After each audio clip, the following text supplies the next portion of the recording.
Hey, it's Matt, and I was just reading Diana Wallstead's book, Ecology of the Planted Aquarium, and in the book it goes over dosing salts in your tank, and that's something, I've been doing for a while, but I never expected from a Wallstead tank. I just wanted to go over a website that's really cool, and I think a lot of people will utilize this site a ton. And if you are into dosing your tank or have like a really big tank and don't want to spend a lot for pre-mixed stuff like Nylock G or Seachem Flourish, this might be a really good site for you to use. So the website's called Rotala Butterfly, and it's super cool, super easy to use. I'm gonna show you how to use it, and yeah, we'll go from there.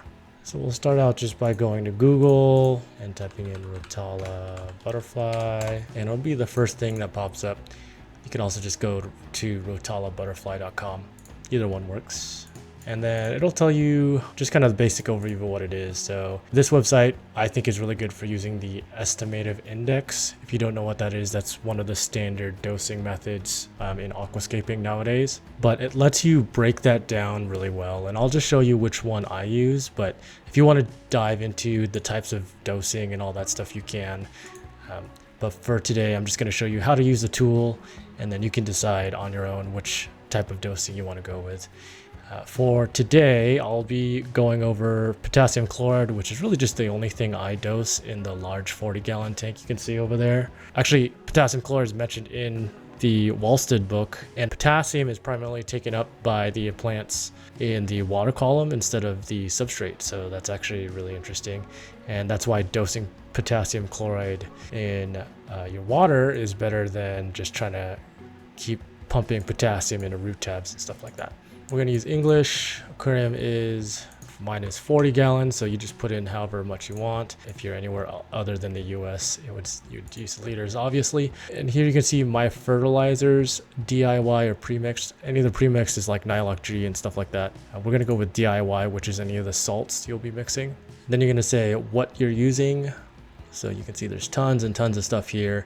For us, we're going to go with potassium chloride and either a solution or dry dosing. Most likely you'll be using dry dosing, which is just a bag of salts. And then here's the type of dosing I was talking about. Estimative index, really briefly, is like dosing way more than your plants need, and then doing water changes to take all that back to prevent any algae. But I actually go with estimative index low, light, weekly, and then you can round the digits to auto, that's fine.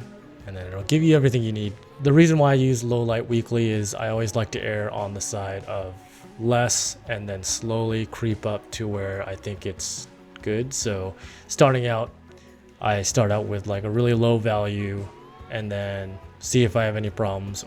If anything's working, wait a couple weeks. If I don't notice any changes, then I'll bump it up a little bit. And then I'll just keep going up until I get to either the actual estimated index amount or amount I just think is right.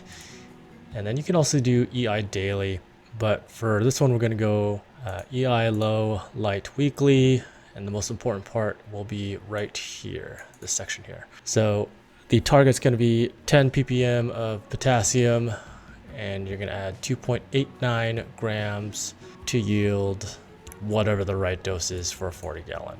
If you don't want to actually like weigh anything or you don't have a scale, the nice thing is it gives you the equivalent in teaspoons. So you can just take a half teaspoon and then 1/8 a teaspoon is just a little more, right? You don't have to be super exact with this stuff. And then down below this graph, all it is just showing you the types of dosing and then where this dosing will land for each type of dosing. You can see the Wallstead method's actually listed here. That's interesting, I never noticed that. But the EI method is way up here. So we're actually just barely touching the lowest part of the EI method.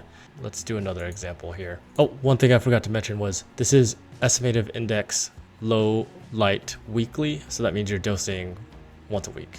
And you can see that here. This scale is for once a week dosing under low light. So let's try daily, right? So if we just go daily, we just hit calculate, super easy to use. It'll tell you you'll need to add 1/8 a teaspoon plus 1/16 plus 1/64. Yeah, just do 1/8 a teaspoon, I guess. It's not really that precise, right? Like you don't have to be measuring grams here, but you can if you want because it provides it.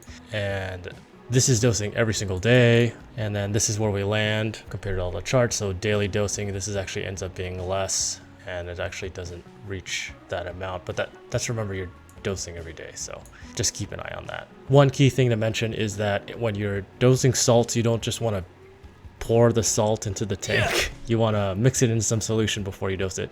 So if you're doing it daily, you know, I would just premix. You can premix a bottle for 7 days, you know, so 1.8 times 7 would be 7/8 a teaspoon. So I mean, with all this extra 1/16 and 1/64, you could probably just do 1 teaspoon per a bottle and then do 1/7 of that bottle every single day. So is that too much math? 7 days out of the week, 1 out of 7 every single day, boom, you're good to go. Just pre-mix that solution. What I do, so I do the low light weekly, and then I did a bunch of math, but now that I'm looking at this, I should have just done the daily. That would have been way easier. I'll probably do that from now on. But what I do is I have a auto top off system, and I know that it takes 9 days to get through that whole tank, right? So I dose for a total of 9 days, and then the auto top off runs every day, once every day. So that's a total of every single day. If I do the math correctly, then 1 out of 9, and yeah, then I just top it off. Every single time I top off the auto top off, I let it run dry, and then add a bunch of water, add my potassium chloride, and then I don't have to worry about it for another 9 days. And if you have a larger tank, then you can do that, or you can just dose pre-mix and just use a dropper or something. But anyways, that's pretty much it. That's Rotala Butterfly. Super awesome website, really easy to use.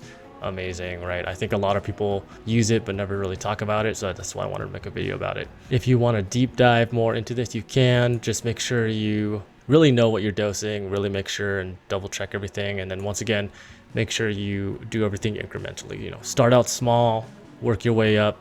Don't go ham right away, because that could cause a lot of problems. And if anybody's hesitant about dosing salts or anything, I've been dosing them, like I said, for a long time now, for almost a year now. So my fish have been fine. I've had 0 fish loss at all. Yeah, it's been great, and it saves a ton. I still dose Nylock G as well, but I found with a 40 gallon, that can get really expensive fast. And I noticed a lot of my plants were showing a lot of potassium, like loss of potassium signs. So that's why I started dosing this stuff. So that's it. Thanks for watching. If you found this useful, let me know. Give me a like, subscribe, all that fun YouTube stuff. And if you have any questions about Rotala Butterfly or just dosing in general, just comment down below. I'll try to answer them if I can. Once again, thanks again. Keep scaping. See you later.